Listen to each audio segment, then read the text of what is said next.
Bienvenue pour notre émission Top Cuisine. Nous sommes aujourd'hui en compagnie de Cécile Hermeline. Bonjour. Bonjour.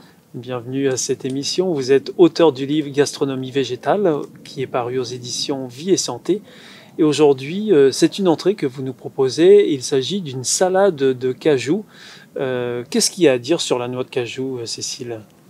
Il y a à dire des choses intéressantes, Oui. notamment que ça fait partie des protéagineux. Donc, alors les protéagineux, qu'est-ce oui. que c'est exactement? Les protéagineux, ce sont les aliments qui contiennent des protéines.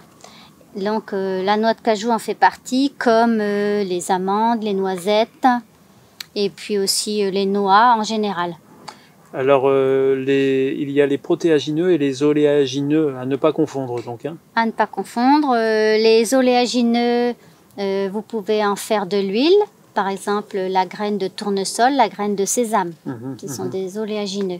La graine de courge aussi, un oléagineux. Et donc, si on comprend bien, l'apport principal de la noix de cajou, c'est les protéines?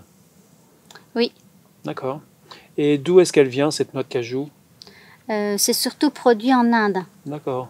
Et je crois savoir que le prix de la noix de cajou a considérablement augmenté ces dernières années. C'est vrai, avec la pénurie d'amandes qu'on a eue au niveau mondial il y a quelques années, la noix de cajou a un peu dépassé un prix abordable, on va dire. Et alors, avec la noix de cajou, on peut faire plusieurs choses. Hein. On peut la manger telle qu'elle.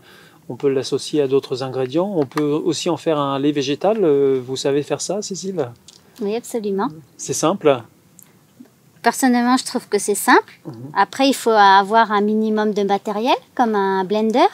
Donc, c'est un mixeur avec une lame assez puissante et un robot qui a une cuve qui permet de mettre de l'eau.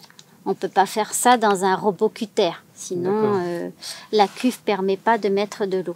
Donc, vous mettez 100 g de noix de cajou avec 5 ml d'eau, vous mixez pleine vitesse et ensuite vous rajoutez encore 500 ml d'eau.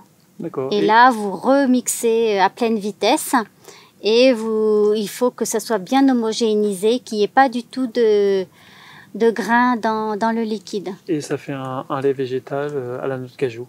Voilà, vous pouvez le garder plusieurs jours au réfrigérateur. Dans un bocal fermé, vous en servir pour faire une pâte à crêpes, une sauce, un dessert, un entremets.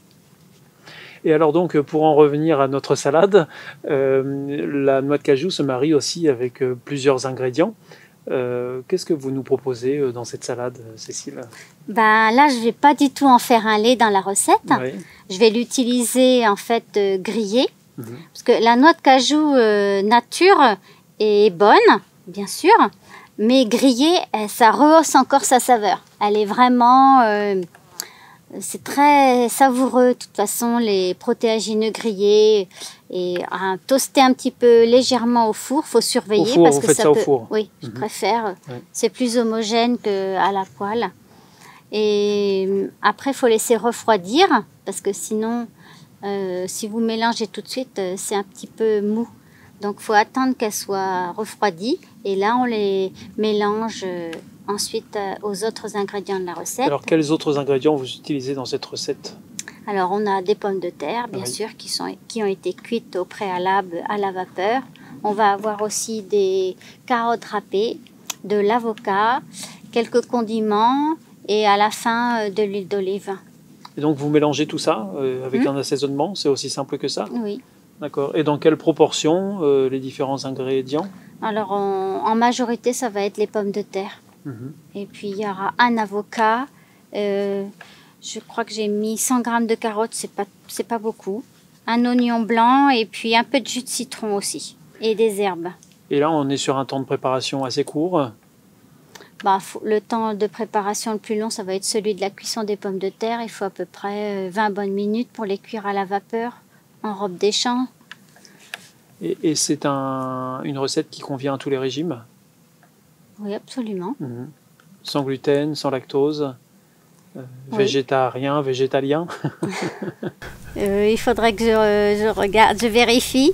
Apparemment, tout ce que vous avez dit, oui, ça va bien. Voilà, donc je rappelle que vous êtes auteur des 50 recettes qu'on retrouve dans le livre Gastronomie végétale, qui est paru aux éditions Vie et Santé.